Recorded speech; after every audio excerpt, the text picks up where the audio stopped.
Happy Monday, T Squad. It's me, Keisha, and I'm here with a new Spill the Tea video. So the Diddy trial has officially began, and I believe today was the first day of the trial.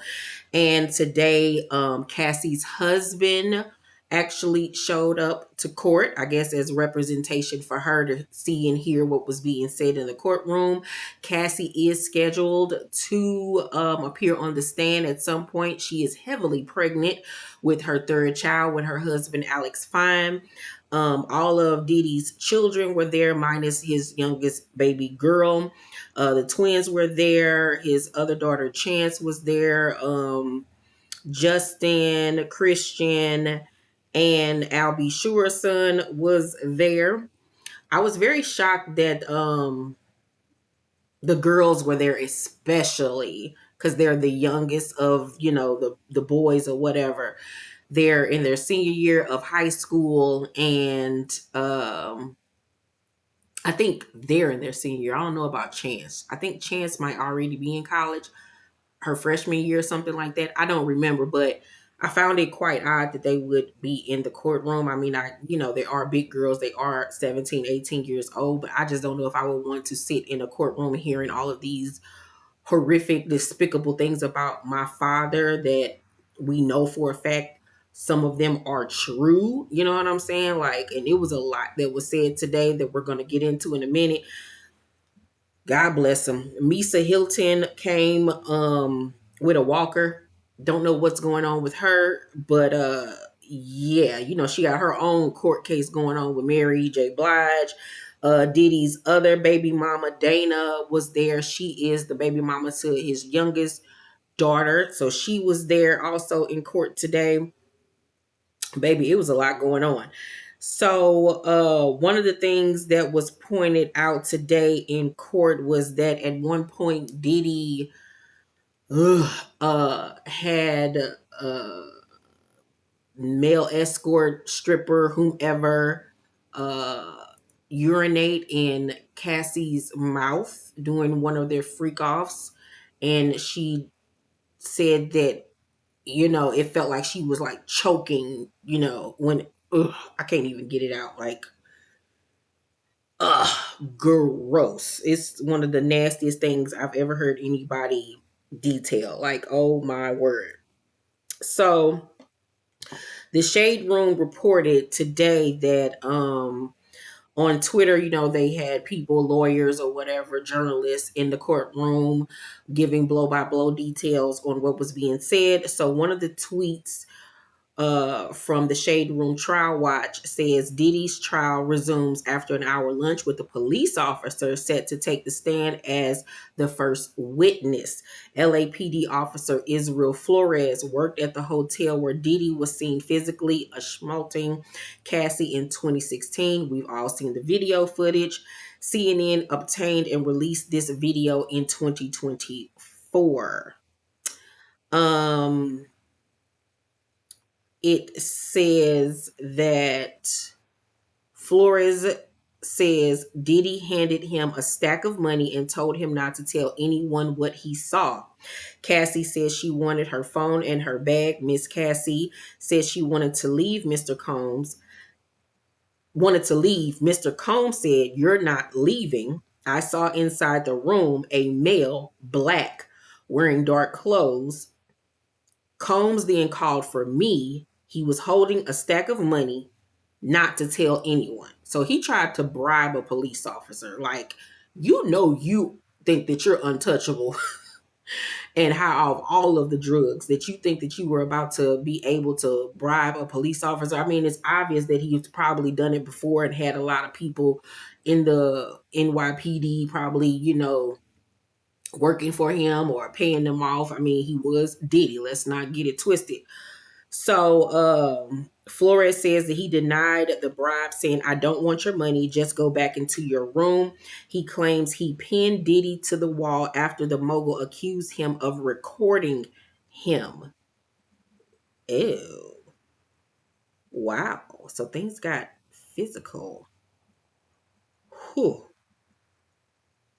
So then they go to detail what we saw in the video with Cassie trying to leave the room and him running down the hall and striking her and everything and making her go and dragging her back to their hotel room. Witness Flores admits to recording 2 copies of the assault video with his iPhone to show my wife at home. Wow. Wow. Wow. The unprofessionalism, like, what the hell? You can't trust nobody. You can't even trust the people that are paid to protect you. Like, why would you violate somebody like that? That is horrible. Flores is being cross-examined by Diddy's attorney, Brian Steele. Steele asks about missing details in Flores' report, including the fact that Combs allegedly told Cassie she couldn't leave the hotel room. Flores also did not add that he offered to call law enforcement, but Cassie refused. Well, of course she's being beaten by this man. Like, he had her career in his hand. He controlled every aspect of her life. She had no money. He paid for her apartment and everything. Like, he had her literally on an invisible leash. So, yeah, she called the police for more, backup, but that's just for the moment. Then what is she going to do once that's over?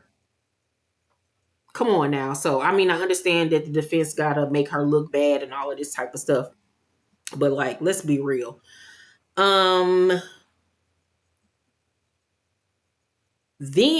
we had another person testify who was an exotic dancer who Diddy paid to have a freak off with them. People Magazine writes, Daniel Phillips, who says Cassie Ventura paid him for Schmecks, testified that Sean Combs was in the room at the time. A male Schmecks worker testified at Sean Diddy Combs' trial that he was paid thousands of dollars to have Schmecks with Cassie Ventura while the music mogul watched and pleasured himself. Daniel Phillip testified that he was hired to strip at a bachelorette party at Manhattan's Gramercy Park Hotel, but that he was ultimately paid for Schmecks by Cassie Ventura. When he arrived at the hotel, Phillip said that Ventura asked him for a massage with baby oil, all while Combs was in the room clad in a white robe, a baseball cap, and a bandana over his face. So just imagine a bandana over his face where you can only see his eyes, and then he has on the hat, so you can only see this portion of him. Phillips said Combs introduced himself as being in the importing and exporting business. Now, ain't that a play on word? Because this whole trial is about Schmecks trafficking, and he's being prosecuted for allegedly importing Schmecks workers over state lines to come, and pleasure him and then send them on their way. This is the whole point of this trial, right? Though he recognized the mogul by his voice, he said that while he had Schmecks with Ventura, the music mogul sat in the corner and pleasured himself. Phillips said he was paid many times to have Schmecks with Cassie, receiving up to $6,000 per encounter, with Combs sometimes giving instructions to the pair or filming. One time, Phillip told jurors Ventura even asked him to urinate on her. Cassie was actually the one that asked me urinate on her, Philip recalled. She asked me if I had ever done that before. She told me to do it. Apparently, I was doing it wrong because they both told me. The arrangement continued, Philip said, until he witnessed Combs become violent with Ventura, leading him to experience erectile dysfunction for the first time. My thoughts were that this was someone with unlimited power, he testified, and chances are that even if I did go to the police, I might still lose my life. Philip testified that he heard Combs slapping Ventura and her screaming out, "I'm sorry," before she ran out of the room nude to Philip and jumped in his lap. Philip said he asked Ventura why she stayed with Combs despite the real danger of doing so. Opening statements in Combs' trial began on Monday, May 12th. Combs was charged with schmex trafficking, racketeering, and transportation to engage in prostitution. In a September indictment, he pleaded not guilty. The indictment centers around what have been referred to as freak-offs, which prosecutors have alleged were elaborate and produced schmex performances.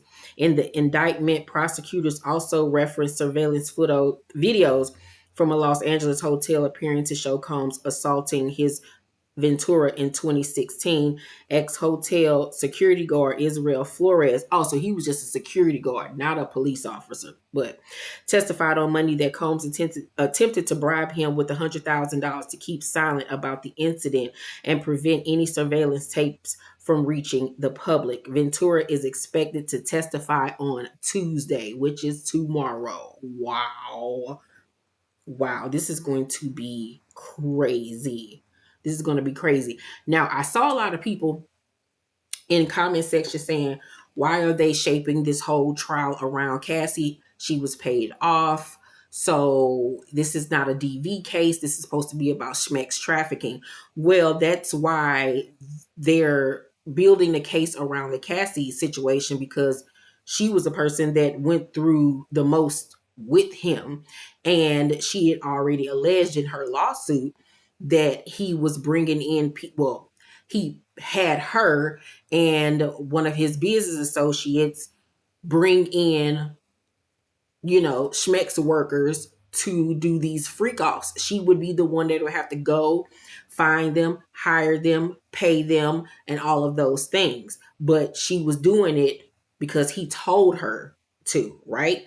So that's the reason why Cassie is such an integral part to this trial, because she is going to testify that yes, he made me bring in schmex workers from Los Angeles or this place or that place. That's the whole schmex trafficking of it all. And then ordering her against her will, if you want to put it as that, to perform these sexual acts under duress, because she didn't want to do these things, but he was threatening her, beating her, all of these different things, so whew, child. I'm pretty sure there's going to be more testimonies from other people that have alleged to go through these things with him. If you did not get a chance to watch the Diddy documentary on, is it the Peacock one? I believe it's the Peacock one, if I'm not, because it's two of them. And the second one that I watched is the one that you need to watch. That one was crazy because they had one of Diddy's actual assistants who worked for him for several years on there, and he had proof, receipts, text messages of Diddy asking, bring me 30 pills, bring me this, bring me that, him witnessing all of these different things. Like, yeah, it's this is going to get wild. This is going to get wild. And Cassie getting on that stand tomorrow, pregnant, and reliving this, just the visual alone, I think is going to be the nail in the coffin for him. I mean, she's going to get emotional. Reliving that and then having to talk about something so vile in front of a room full of people, and then being cross-examined by the defense to be made to look at like they're a liar. You know what I'm saying? Like, oh my God. And then having to face this man face to face after leaving him and being tormented by him all these years later, and having to look him in the face. But I guess, it will bring some empowerment to her to be able to look him in the face and say, this is what you did to me. This is what you did to me. Because let's not forget, in her lawsuit, she went through so much even after leaving him. She was suffering from addiction, trauma, PTSD, all of these different things. So this is crazy, you guys. Wow. I don't even know what to say. Do y'all think he's going to go to jail? Let me know. I will, of course, bring you an update tomorrow on this trial.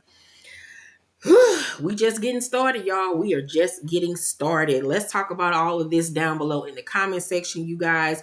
Also, be on the lookout this week for my home decor video. I'm finally done, you guys. I've already recorded it. I just have to edit it. So you guys will get to see my updated living room decor, my dining room, and my entryway that I decorated. So I'm so excited for you all to see it, and my kitchen. So be on the lookout for that Thursday at 6 or 7 p.m. Central Time. I love you guys so much. Please make sure to thumbs up this video, subscribe to my channel, and turn on your post notifications so you know my videos drop. Bye.